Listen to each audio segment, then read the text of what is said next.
आज के इस सेशन में सभी लोगों का स्वागत है। आज हम क्लास 12th का एक इम्पॉर्टेंट टॉपिक डिस्कस करेंगे। उस टॉपिक का नाम है बहुत इम्पॉर्टेंट कोऑर्डिनेशन कंपाउंड। हम इस वीडियो में डिस्कस करेंगे। मैं आर के लवानिया स्वागत करते हैं आपके अपने इस ऑनलाइन डिजिटल प्लेटफॉर्म पे। आज हम बात करते हैं इम्पोर्टेंट क्या टॉपिक है, वन शॉट में उसका रिवीजन हम कैसे करें, वो सारी बातें हम इसमें डिस्कस करेंगे। कोऑर्डिनेशन कंपाउंड के बारे में थोड़ी सी मैं आपको बता देता हूँ कि क्या क्या पढ़ना है आपको, और अच्छे से समझें और आप नोट्स बनाइए और अपना रिवीजन करें। सबसे पहला पॉइंट है कि इसके अंतर्गत आपकी दो चीजें होती हैं कि आपके पास कोऑर्डिनेशन कंपाउंड के अंतर्गत पहला जो पॉइंट होता है वो ये पॉइंट है कि अपने पास मेटल होती है। सबसे पहले हम बात करें इस कोऑर्डिनेशन कंपाउंड में, एक अपने पास मेटल होता है और मेटल से लिगेंड जुड़े हुए होते हैं।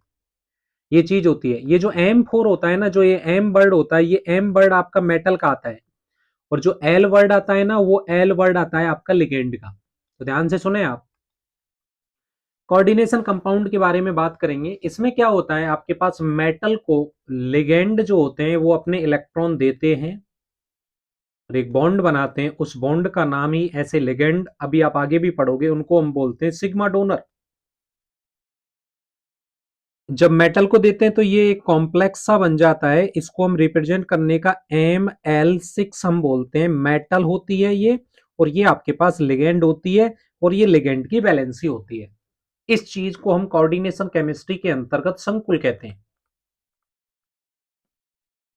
देखो, संकुल कहते हैं संक्रमण धातु आयन, और उसके कुछ धातुएं होती हैं, आपको पता होगा। जैसे क्लोरोफिल है, आप याद रखेंगे, एक क्वेश्चन आ चुका है, क्लोरोफिल में कौन सी धातु होती है? मैग्नीशियम होती है, याद रखेंगे। और एक आपके पास हीमोग्लोबिन में कौन सी धातु होती है? आयरन धातु होती है।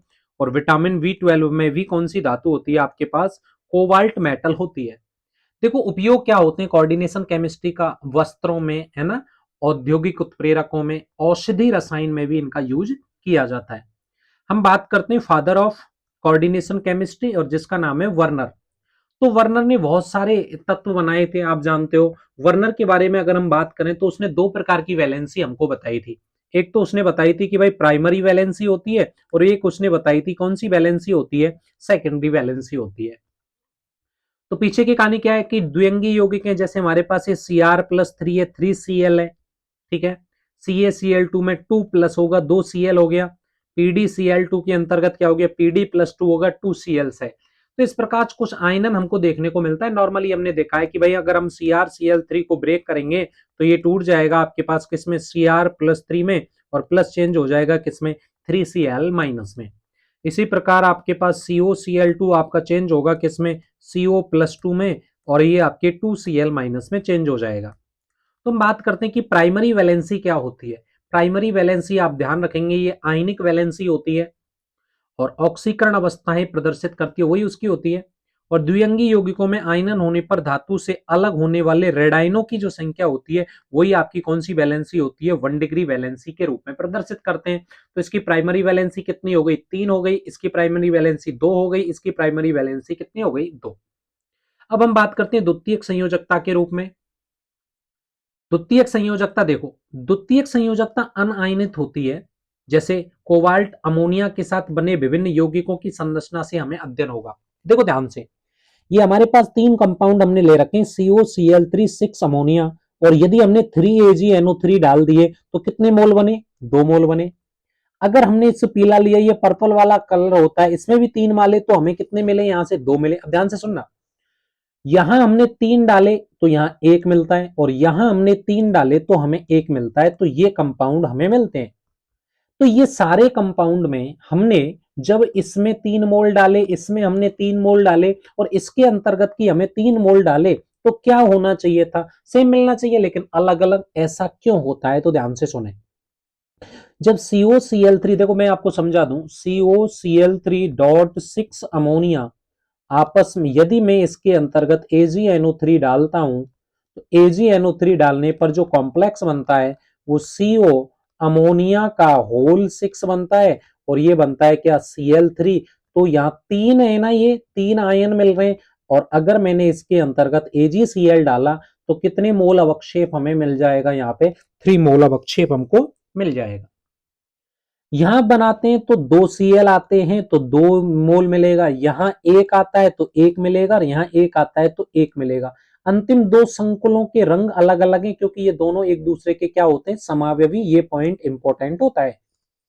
द्वितीयक संयोजकता देख लो, ये अनायनित होती है, और ये धातु की उपसह संयोजन संख्या जितनी होती है वही उसकी द्वितीयक संयोजकता होती है। और द्वितीयक संयोजकता किससे, अनायनिक आयनों या उदासीन अणुओं से होती है। वर्नर का सिद्धांत आप देखें, 2 प्रकार की संयोजकता उसने बताई थी, एक प्राथमिक होती है, एक द्वितीयक होती है। तो ध्यान से सुने, प्राथमिक संयोजकता सामान्य रूप से आयनित होती है, और वो प्राथमिक संयोजकता रेडाइनों से संतुष्ट होती है। द्वितीयक आयनित होती है लेकिन उदासीन और ऋणात्मक अणुओं द्वारा भी होती है। धातु से द्वितीयक संयोजकता से आवंटित आयन समूह विभिन्न उपसह संयोजन संख्या के हिसाब से स्पेस में विन्यासित होते हैं। अब आपको देखो यहां से समझ में लगेगा कि CO अमोनिया का होल 6+3 आपको पता है, तो ये कौन सा कॉम्प्लेक्स बनाएगा, आपका अष्टफलकीय कॉम्प्लेक्स, ये चतुष्फलकीय कॉम्प्लेक्स, और ये कौन सा बनाएगा, आपका वर्ग समतलीय कॉम्प्लेक्स हमें बताता है। तो हमें पता होना चाहिए कि वर्नर ने हमें क्या सिखाया, कि भाई वर्नर ने हमें 2 चीज सिखाई। एक तो आपको पता होना चाहिए प्राइमरी वैलेंसी होनी चाहिए, और एक आपके पास कौन सी वैलेंसी होनी चाहिए, सेकेंडरी वैलेंसी होनी चाहिए। आपको पता है कि वो कितने मोल AgCl के अवक्षेप देता है, ये 2 मोल AgCl के अवक्षेप देता है, ये 2 मोल AgCl के अवक्षेप देता है, और ये 1 मोल AgCl का अवक्षेप देता है। ये भी हमें यहां से पता लगता है। देखो आपको पता है 2 प्रकार की चीज होती है। जैसे अगर मैं बात करता हूं, देखो सिंपल एग्जांपल समझना आप, तो है ना, कि यदि मैंने फिटकरी ले लिया, फिटकरी का सूत्र आपको पता है भाई, K2SO4 होता है, Al2SO4 का होल थ्राइस होता है, और डॉट कितने जल के अणु होते हैं आपके, 24 जल के अणु होते हैं। तो ये टूटेगा तो आपको पता है K+ मिलता है, सल्फेट आयन भी मिलेगा, एल्यूमिनियम आयन भी मिलेगा, और 24 यहाँ पे जल के अणु मिलते हैं। इसका भी टेस्ट मिलेगा, इसका भी टेस्ट मिलेगा, इसका भी टेस्ट मिलेगा, सबका यहाँ टेस्ट मिलता है। तो ऐसे जो आयन होते हैं ना, इन आयनों को हम बोलते हैं, कौन से हैं आपके, इनको बोलते हैं द्विलवण यानी डबल साल्ट बोलते हैं इनको। ये सबका टेस्ट देंगे, इसका भी इसका भी। मोहर साल्ट को भी आप तोड़ोगे तो ऐसे टूट जाएगा। और कार्नेलाइट भी याद रखें भाई आप, कि KCl MgCl2, और ये आपके पास कितने H2 हो जाएंगे, 6H2 हो जाएंगे। तो ये वाली चीज आप याद रखें भाई अच्छे से, ठीक है ना। आगे सुने, लेकिन मेरे पास अगर कोई आपके पास संकुल आ जाए, और संकुल आपके पास आता है K4FeCN का होल 6 को यदि मैं पानी में डालता हूं तो ये यहां से टूटेगा, और क्या बनाएगा आपको पता है, 4K+ बनाएगा, और FeCN का होल 6, और यहाँ क्या बनाएगा, -4। ये धनाइन और रेडाइन में टूटेगा, ये इनका, इसका और इसका परीक्षण नहीं देगा। ऐसे जो नहीं देते हैं उनको ही हम अपनी भाषा में बोलते हैं कौन से, आपके कोऑर्डिनेशन कंपाउंड। ये कुछ शब्दावली देख लो आप, ज्यादा तो आपको समझनी नहीं है। समन्वय सत्ता, कोऑर्डिनेशन एंटिटी, ये जो पूरा वर्ड है ना, इसी को हम समन्वय सत्ता बोलते हैं, गुरु कोष्टक में बंद। केंद्रीय परमाणु, इसमें कौन है, कोबाल्ट है, इसमें कौन है, निकल है। तो सिंपल है ये तो। और ये भी समझ लो भाई कि मेटल होता है, और मेटल से जुड़ता है कौन, लिगेंड जुड़ता है। रिवीजन है भाई, ये मेटल इलेक्ट्रॉन लेता है, एक्सेप्टर होता है, यानी इसी को बोलते हैं हम कौन सा अम्ल बोलेंगे, बताओ, लुईस अम्ल बोलेंगे। और ये देता है तो इसी को हम बोलते हैं कौन सा क्षार बोलते हैं, बताओ, लुईस क्षार बोलते हैं। लिगेंडों के प्रकार भी हो सकते हैं, एक दंतुक लिगेंड होता है, द्विदंतुक लिगेंड होता है, त्रिदंतुक होता है, चतुर्दंतुक होता है, पंचदंतुक होता है, और षटदंतुक होता है। तो केंद्रीय परमाणु से, जैसे मेरे पास अभी आपने एग्जांपल बोला था ना कि K4FeCN का होल 6 हो गया अपने पास, तो इसमें ये तो क्या है, धनाइन है, ये केंद्रीय परमाणु है, और इसी को हम बोलते हैं लिगेंड। और ये लिगेंडों की संख्या है, नंबर ऑफ लिगेंड। जल को एक्वा बोलते हैं, एमीन बोलते हैं, क्लोरिडो बोलते हैं, है ना, एथिलीन डाइएमीन बोलते हैं, लुईस क्षार होते हैं। एक दंतुक लिगेंड, एक दंतुक लिगेंड का मतलब जिनमें दाता परमाणु एक होता है। उदासीन में आपके पास H2O है जिनपे कोई चार्ज नहीं होता। रेडाइन में चार्ज क्या होता है, नेगेटिव होता है। द्विदंतुक लिगेंड की बात करते हैं जिनमें 2 दाता परमाणु होते हैं, एथेन 1,2 डाइएमीन, ये दाता और ये दाता। ऑक्सीलेटो, ऑक्सीलेटो और लिगेंड को हम क्या लिखते हैं, बताओ, OX लिखते हैं। कार्बोनेट लिगेंड को क्या बोलते हैं, CO3- बोलते हैं। और सल्फेट लिगेंड को क्या बोलते हैं हम, SO4-2 बोलते हैं। जिनमें दाता परमाणु ज्यादा होते हैं, ज्यादा वालों को त्रिदंतुक, तो देखो 1 2 और 3, तो डाई एथिलीन एरा और ट्राई एमीन। और ये भी आप देखो, इसमें भी आप लगाते जाओ, ये नाइट्रोजन है और ये एथिलीन डाई एमीन है। अब इसमें आप एसीटेट लगा दो भाई, CH2C नेगेटिव, इसमें भी लगा दो CH2C नेगेटिव, और इसमें भी लगा दो CH2C नेगेटिव, इसमें भी लगा दो CH2C नेगेटिव। तो सट दंतु एथिलीन डाईएमीन टेट्रा एसीटेटो, आवेश कितना हो गया, -4। तो EDTA ये जो लिगेंड होता है ये -4 है, और इस लिगेंड का नाम होता है आपका सट दंतुक लिगेंड, जिनमें दाता परमाणु ज्यादा होते हैं। कोऑर्डिनेशन नंबर क्या होता है, कुल बनाए गए एक दंतुक लिगेंडों की संख्या। इसमें 6 है, इसमें 4 है, इसमें ये द्विदंतुक लिगेंड है तो 2 द्विदंतुक है, तो 1 दे रहा है, तो 3 दूनी कितना 6, ये भी कितना द्विदंतुक है, तो 6 आ जाएगा। समन्वय मंडल यानी 2 होते हैं, वर्गाकार कोष्टक होता है और एक ये होता है, तो इसमें आप समझ लो, इसको तो बोलते हैं केंद्रीय धातु परमाणु, इसको बोलते हैं लिगेंड, इसको बोलते हैं आयनिक मंडल, और ये होती है इसकी समन्वय संख्या। समन्वय बहुफलक भी आप सुन लें, कोऑर्डिनेशन पॉलीहेड्रोन बोलते हैं इसको, कोऑर्डिनेशन पॉलीहेड्रोन। एक होता है अष्टफलकीय, तो ये अष्टफलकीय हो गया। एक होता है चतुष्फलकीय, तो ये चतुष्फलकीय ये हो गया। वर्गाकार समतलीय, त्रिकोणीय द्विपिरामिडीय ये हो गया, ठीक है, और वर्ग पिरामिडीय ये हो गया। ये सारी बातें बनी हुई है, अष्टफलकीय, चतुष्फलकीय, वर्ग समतलीय, त्रिकोणीय कौन सा पिरामिडीय, द्विपिरामिडीय, और त्रिकोणीय कौन सा पिरामिडीय, वर्ग पिरामिडीय भी हम इसको बोलते हैं। चलो, अब इनकी ज्यामिति हमने कैसे निकाली, ये कैसे निकाला, ये तो आगे पता चलेगा। आवेश निकालना भी सीख लो आप। जैसे अपने पास है कि भाई K4FeCN का होल 6 है, तो कुछ नहीं करना, पोटेशियम पे एक चार्ज होता है, तो 4 इंटू 1 कितना आ गया 4, जिसका निकालना है उसका x मान लो, प्लस लगाओ, कितने लिगेंड ने 6, CN पे चार्ज कितना होता है -1, कुछ आवेश होता 0 है तो बराबर 0 लिखेंगे, तो 4 प्लस x माइनस के 6 बराबर 0, तो x बराबर कितना हो गया 6 माइनस के 4, तो x बराबर इसका चार्ज कितना आ गया, प्लस का 2 आ गया। ऐसे इस पे निकालेंगे, इस पे भी -1 होता है, -1 होता है, उधर जाके ये आ जाएगा।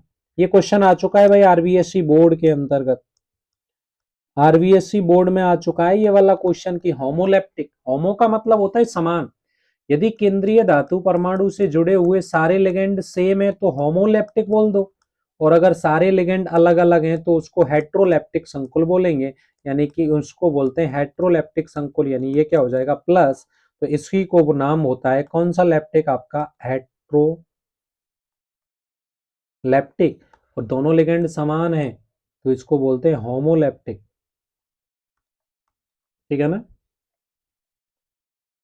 लिगेंड के नाम देखो भाई, ये आपको याद रखने हैं बहुत अच्छे ढंग से। चलो देखो, chlorido, bromido, cyano, oxo, peroxo, hydroxo, sulphido, NH2 minus है, अमोनिया में से एक घटा दिया, एमीडो, NH माइनस इमीडो, ध्यान रखना, N3 नाइट्रिडो, फॉस्फिडो, कार्बोनेटो, ऑक्जिलेटो, सल्फेटो, नाइट्रेटो, ध्यान रखना, याद रखें, सल्फाइटो, थायोसल्फेटो, एसीटेटो, SCN माइनस, थायोसाइनेटो S, ये थायोसाइनेटो N भी बोल दो, नाइट्रिटो N और नाइट्रिटो O, अगर दाता परमाणु O है तो नाइट्रिटो O बोलेंगे, और ये है तो N। कुछ लिगेंड ऐसे होते हैं जिनमें कोई परिवर्तन नहीं करेंगे, प्रीडीन आपको याद रखना है, ट्राइफेनल फॉस्फीन, इसको बोलते हैं थायो यूरिया, TA से रिप्रेजेंट करते हैं, ये एथिन डाइएमीन, जल को बोलते हैं एक्वा एमीन थायोकार्बोनिल, कार्बोनिल, और ये कौन सा है नाइट्रोसिल, मैंने सारा कराया है। कुछ मुक्त मूलक हैं, मैथिल, एथिल, फेनिल, धनात्मक में इसको बोलेंगे NO2 प्लस को नाइट्रोनियम, NO2 प्लस को बोलेंगे नाइट्रोसोनियम, और अगर ये आ जाएगा तो हाइड्रोजीन है ना, तो हाइड्रोजीनियम हो जाएगा, यानी NO2 प्लस को तो क्या बोल देंगे आप नाइट्रोनियम,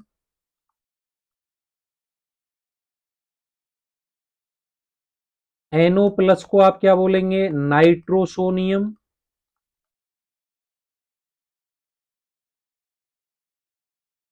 और H2NNH3+ हो जाएगा हाइड्रेजीनियम।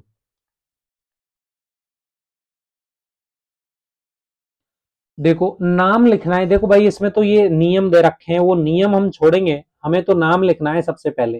कैसे नाम लिखेंगे, मेन काम क्या होता है, हम नाम कैसे लिखेंगे, ये चीज आपको समझनी पड़ेगी और अच्छे से आपको समझना पड़ेगा, तब जाके आपका काम चलेगा। मैं आपको एक एग्जांपल बता रहा हूं आपके सामने। जैसे सबसे पहला एग्जांपल मैं आपको समझा दूं कि हमारे पास है भाई क्रोमियम है, और आपके पास NH3 का होल थाइस है, और H2O का होल थाइस है, और यहाँ पे Cl3 है। तो नाम लिखने के लिए सबसे पहले धनाइन का नाम लिखा जाता है, कोई धनाइन नहीं है। फिर लिगेंड का, ये एमीन है, ये एक्वा है। एमीन को लिखेंगे हम एमीन लिखेंगे, और इसको क्या लिखेंगे, एक्वा। तो क्यों पहले आएगा, इसका मतलब तीन तीन लिगेंड है आप, और ये केंद्रीय धातु परमाणु है, इसको बोलते हैं सेंट्रल मेटल एटम। ठीक है ना। अब इसका नाम कैसे लिखेंगे, तीन है ना, तो इसको क्या लिखेंगे बताओ, ट्राई एमीन। फिर लिखेंगे ट्राई, नहीं पहले एक्वा आएगा, क्यों है ना, एमीन एम आएगा, क्यू आएगा, पी क्यू, तो एमीन ही आएगा। तो देखो पहले अंग्रेजी वर्णमाला में ट्राई एमीन, ट्राई एक्वा। अब इसको हम तोड़ेंगे तो इस पे प्लस आ रहा है और इस पे माइनस आ रहा है, तो 8 नहीं लगाएंगे, तो क्या लिखेंगे, क्रोमियम। इस पे चार्ज जीरो, इस पे चार्ज जीरो, माइनस के 3 उधर जाएगा तो क्या हो जाएगा, कोबाल्ट थर्ड, क्रोमियम थर्ड। और लास्ट में कौन सा आयन आ जाएगा आपका, ये क्लोराइड आयन आ जाएगा। पहला कोई समस्या बताओ। देखो दूसरे वाले का लिखते हैं हम, इसका नाम लिखते हैं ये वाले का। ध्यान से सुने, अब आपको मैं करा रहा हूं, मैंने ये करा दिया तो थोड़ा सा आप पढ़ के बैठे इस चीज को। CH2 का होल थ्राइस, ये आ जाएंगे 2, और इधर आ जाएगा SO4 का होल थ्राइस।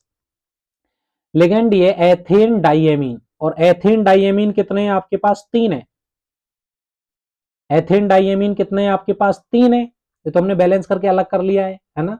तो 3 है, तो अगर उसी लिगेंड के नाम में डाई ट्राई मौजूद है तो डिस ट्रिस ऐसा लगाते हैं, तो ट्रिस लगा देंगे, ethane diamine cobalt third sulphate आ जाएगा। सीधा ही है। कुछ ऐसे देखो, कुछ धनाइन वाले संकुल जुड़े हुए हैं, देखो एज ही है, NH2 का होल ट्वाइस, और एजी CN का होल ट्वाइस। इसको प्लस मान लो और इसको माइनस मान लो, तो क्या हो जाएगा, NH2 है, अब NH2 आपको NH3 है भाई, है ना। तो डाई एमीन, क्या लिखेंगे बोलो, डाई एमीन। अब देखो भाई सिल धनाइन में तो कुछ अंतर नहीं करेंगे, तो क्या लिखेंगे, सिल्वर, और कोऑर्डिनेशन नंबर फर्स्ट। फिर देखो डाई साइनो, समझ रहे हो ना आप। अब रेडाइन संकुल है अर्जेंटेट, अर्जेंटेट, और वो भी कितना आ जाएगा, फर्स्ट। अगर लिगेंड धातु नेगेटिव हो तो 8 लगाएंगे, धातु की ऑक्सीडेशन स्टेट -2 है। ठीक है ना। अब आपको निकालेंगे यहां से, तो -2 और -2, आपको ये ऋणात्मक संकुल के लास्ट में क्या लगा देते हैं हम, 8 लगा देते हैं, आपको पता भी है। कोऑर्डिनेशन यौगिकों में अगर हम समाव्यपता की बात करें, आइसोमेरिज्म कोऑर्डिनेशन कंपाउंड, तो दो प्रकार की होती है, एक तो त्रिविम होती है, एक स्ट्रक्चर होती है। त्रिविम में अलग अलग व्यवस्था, वो तो कौन सी कहलाती है, त्रिविम समाव्यपता। पहले हम त्रिविम की बात कर रहे हैं, ज्यामितीय समाव्यपता, चारों आयन लिगेंडों की अलग अलग स्थितियों के कारण उत्पन्न होती है। अब आ जाओ, देखो एक क्या है, यहां सुनो, दोनों लिगेंड एक दूसरे के सेम पोजीशन पे आ जाएं उसे समपक्ष बोलते हैं, एक दूसरे के विपरीत स्थिति पे आ जाएं उसे विपक्ष बोलते हैं।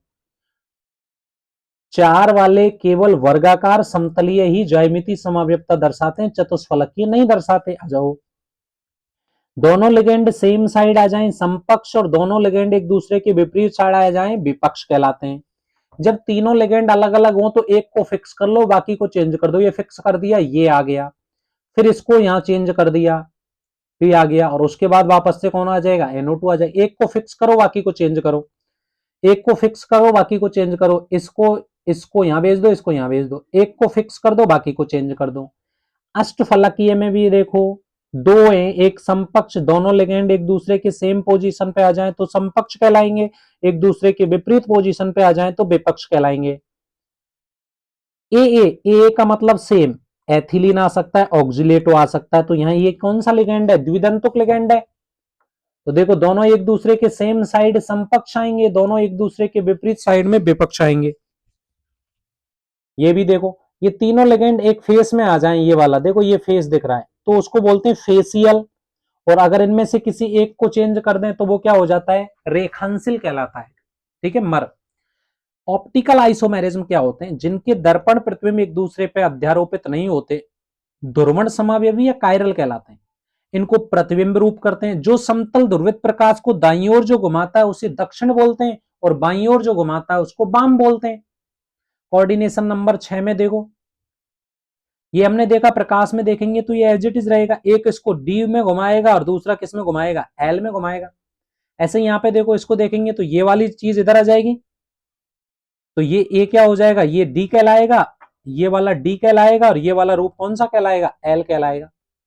संरचनात्मक समावयवी आयनन, आयनन समावयवता क्या होती है भाई, अरे आयनन समावयवता तो होती है आयनों के कारण, आयनों की संख्या में क्या आती है, अलग।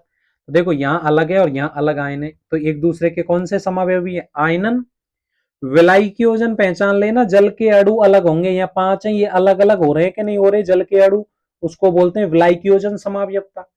उपसह संयोजन समावयवता आप समझते हैं कि दो प्रकार के, एक धनायन एक रेडायन, एक धनायन एक रेडायन, एक धनायन एक रेडायन, और एक धनायन और एक रेडायन। या क्रोमियम ले आओ, या चेंज कर दो, आपके पास सारा कुछ मैटर है। बंधनी उभयदंतुक लिगेंडों के कारण NO2 उभयदंतुक लिगेंड है, ये भी उभयदंतुक लिगेंड है। अगर हम बात करें आपसे कि वर्नर सिद्धांत की कमी क्या क्या रही थी, वो हम बात करते हैं अभी।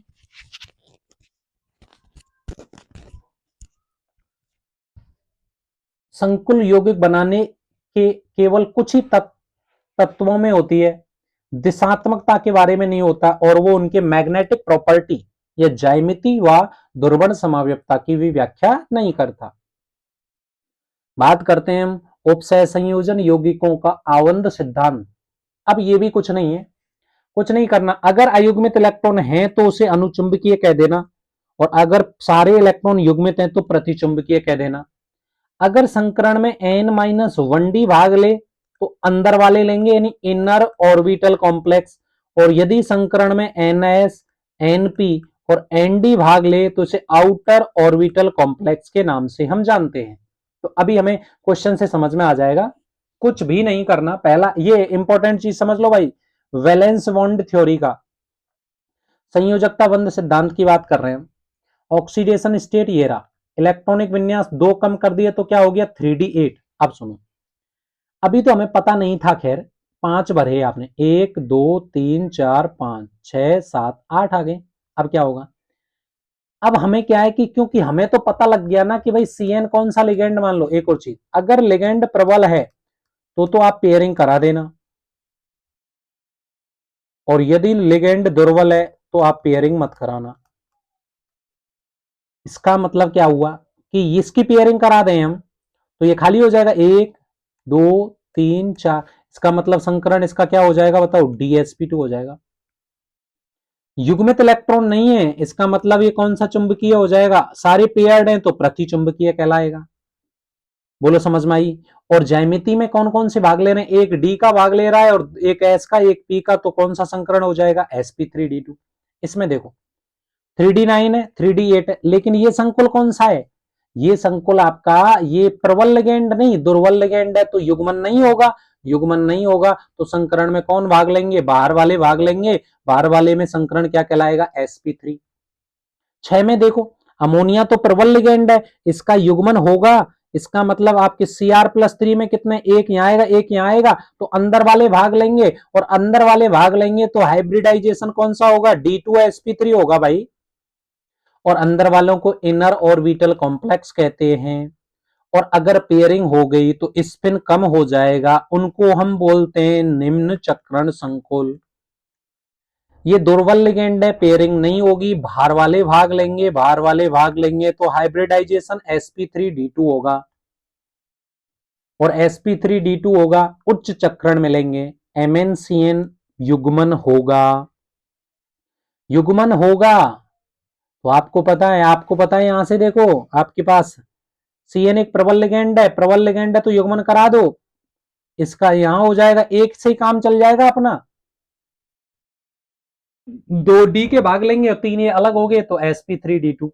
दुर्बल लिगेंड है तो युग्मन नहीं होगा, बाहर वाले भाग लेंगे, बाह्य कक्षक संकुल मिलेंगे। संयोजकता बंध सिद्धांत चुंबकीय आग के बारे में कोई जानकारी नहीं देता, रंगों का स्पष्टीकरण नहीं देता, थर्मोडायनेमिक और काइनेटिक स्टेबिलिटी की भी व्याख्या नहीं करता, चार वाले संकुलों के लिए चतुष्फलकीय और वर्ग समतलीय संरचनाओं का सही अनुमान नहीं लगाता। अब आए भाई साहब कौन, क्रिस्टल फील्ड थ्योरी। तो क्रिस्टल फील्ड थ्योरी ने क्या, लिगेंड को एक पॉइंट चार्ज माना, यदि लिगेंड नेगेटिव है, नेगेटिव लिगेंड है तो आकर्षण होगा, आयन आयन का आकर्षण होगा, और यदि लिगेंड उदासीन है तो आयन आयन का द्विध्रुव द्विध्रुव आकर्षण बल लगेगा, ठीक है ना। अब अष्टफलकीय क्षेत्रों में क्रिस्टल क्षेत्र विपाटन आप देख लें, निम्न ऊर्जा के तो मैंने बता रखा है, निम्न ऊर्जा के बट जाएंगे, देखो ध्यान से, निम्न ऊर्जा के तो T2G कक्षक कहलाएंगे और उच्च ऊर्जा के कौन से कहलाएंगे, EG कहलाएंगे। इन दोनों का जो डिफरेंट है उसको हम बोलते हैं डेल ओ। इसकी एनर्जी कम हो गई तो ये वाले क्या होते हैं, माइनस वाली होते हैं वो, तो माइनस के 2/5, ऊपर वाली प्लस वाली होती है तो प्लस के 3/5, ये प्लस के 0.6 होता है और ये वाले होते हैं माइनस के 0.4 होते हैं। अगर आपको पता है डेल ओ को चेंज कर दें DU में तो कोई दिक्कत ही नहीं है, ये अंतर है। धातु के आयन होते हैं, डी कक्षकों का विपाटन हो जाता है, वेरी सेंटर, ये वेरी नाम का एक वैज्ञानिक था, इसीलिए इसको क्या बोलते हैं, वेरी सेंटर बोलते हैं। स्थायीकरण ऊर्जा डेल नो से रिप्रेजेंट करते हैं, एक डेल नॉट बराबर किसके होता है, 10 dq के बराबर होता है। तो अगर आपसे स्थायीकरण ऊर्जा पूछे तो देखो ये निम्न ऊर्जा के T2G कक्षक हैं तो माइनस के 4n T2G प्लस के 0.6n EG, ये आपके DQ में आ जाएगा। चतुष्फलकीय में उल्टा हो जाएगा क्योंकि वहां जीरेड अनजीरेड की बात नहीं करते, निम्न ऊर्जा के E हो जाएंगे और उच्च ऊर्जा के T2 हो जाएंगे, तो वहां 3 हो जाएगा तो 2/5 हो जाएगा, यहाँ 3/5 हो जाएगा। यहाँ पे भी क्रिस्टल क्षेत्र विपाटन ऊर्जा आप देख लो, डेल्टा T बराबर क्या होता है, 4/9 डेल नॉट होता है। इसका मतलब डेल T की ऊर्जा कम होती है इसलिए इलेक्ट्रॉन आसानी से T2 में चला जाता है, इसलिए हमेशा कौन से कॉम्प्लेक्स बनते हैं उसमें, हाई स्पिन बोलते हैं। ध्यान रखें अमोनिया, कार्बोनिल और EN ये स्ट्रॉन्ग लिगेंड होते हैं, बाकी हेलोजन वाले दुर्बल लिगेंड हैं। प्रबल लिगेंड होगा युग्मन करा देना, युग्मन करा देंगे तो अयुग्मित इलेक्ट्रॉन कम हो जाएंगे, स्पिन कम हो जाएगा। अगर दुर्बल लिगेंड है तो युग्मन कम होगा, अयुग्मित इलेक्ट्रॉन बढ़ेंगे, हाई स्पिन बनेंगे। क्रिस्टल क्षेत्र सिद्धांत द्वारा संकुल यौगिकों के रंग की व्याख्या भी कर सकते हैं। आ जाओ समझ में, अगर आपके पास डेल नॉट ज्यादा है, अगर ये ज्यादा है तो ये गैफ ज्यादा है, तो इसका मतलब गैफ ज्यादा है तो पेयरिंग हो जाएगी, ऐसा कंडीशन होती है कौन से लिगेंड में, प्रबल लिगेंड में। और दूसरा, अगर डेल नॉट कम है, पेयरिंग एनर्जी ज्यादा है तो पेयरिंग हो जाएगा। विपाटन ऊर्जा भी देख लो, ऑक्सीडेशन स्टेट ज्यादा होगा, विपाटन ऊर्जा ज्यादा होगी। अगर आप 3D से 4D और 4D से आप 5D में जाएंगे तो क्या होता है सर, डेल नॉट का मान बढ़ता है, ठीक है ना। रंगों की व्याख्या भी हम कर सकते हैं, अवशोषित रंग का पूरक रंग दिखाई देता है, व्हील सर्किल देख लें आप, ये आपके पास होता है देखो, V V I V G Y O R. Violet का क्या होता है, ये एक सेकंड इसको ऐसे लिखते हैं, V V G Y O R. Violet का येलो होता है, ब्लू का ऑरेंज होता है, रेड का क्या होता है, ग्रीन होता है। कुछ चीज एनसीईआरटी के आंकड़े दे रखे हैं, ये आप याद रखेंगे, और ये व्हील साइकिल है, आप इसी से याद रख सकते हैं। TiS2 हरे रंग का, अब TiS2 पीले हरे रंग के प्रकाश का अवशोषण करता है तो बैंगनी दिखाई देता है, निम्न ऊर्जा के T2G कक्षक से उच्च ऊर्जा के EG कक्षक में स्थानांतरित हो जाता है और जल निकल जाता है तो वे रंगीन हो जाता है। आप देखो यहां से, कॉपर सल्फेट श्वेत होता है लेकिन इसमें क्योंकि लिगेंड आ गए ये हल्का नीला होता है, फिर देखो नील लोहित होता है, लास्ट में कैसा हो जाता है, बैंगनी रंग का हो जाता है। CFT में देख लो, अगर ये डेल नॉट गैफ ज्यादा है, गैफ ज्यादा है तो निम्न चक्रण होगा, प्रबल लिगेंड होगा, दुर्बल अनुचुंबकीय। गैफ कम है तो आसानी से चला जाएगा, हाई स्पिन कॉम्प्लेक्स बन जाएंगे। CFT की सीमा देखो, क्योंकि लिगेंड को बिंदु आवेश माना गया, अतः रेडायनिक लिगेंडों को अधिक विपाटन उत्पन्न करना पड़ता है, लेकिन ये लिगेंड वास्तव में स्पेक्ट्रो श्रेणी के निचले सिरे पर आते हैं अगर नेगेटिव है ना, ठीक है। तो कार्बोनिल यौगिकों में आबंधन देख लो, ये टेट्राहेड्रल है, त्रिकोणीय द्विपिरामिडी है, ये अष्टफलकी है, ये याद रखें भाई, ये वाला Mn2 ये वाला और ये वाला आप याद रखें, कोऑर्डिनेशन उसमें पढ़ेंगे। कभी क्या होता है मेटल लिगेंड को देता है, लेकिन कभी नहीं, कभी कभी लिगेंड मेटल को देता है, लेकिन कभी कभी मेटल लिगेंड को दे देता है। और मेटल लिगेंड के कौन से कक्षकों में दे देता है? पाई स्टार वाले कक्षकों में ये इलेक्ट्रॉनों को दे देता है, जिसको बोलते हैं सिनर्जिक बॉन्डिंग। और ये आरवीएससी में पूछ लिया गया है। किसी भी प्रकार की कोई भी समस्या हो तो हमसे बात कर सकते हैं, चर्चा कर सकते हैं। प्लीज लाइक और कमेंट जरूर करें वीडियो को। आज के लिए इतना ही। ऑल द बेस्ट, जय हिंद, जय भारत।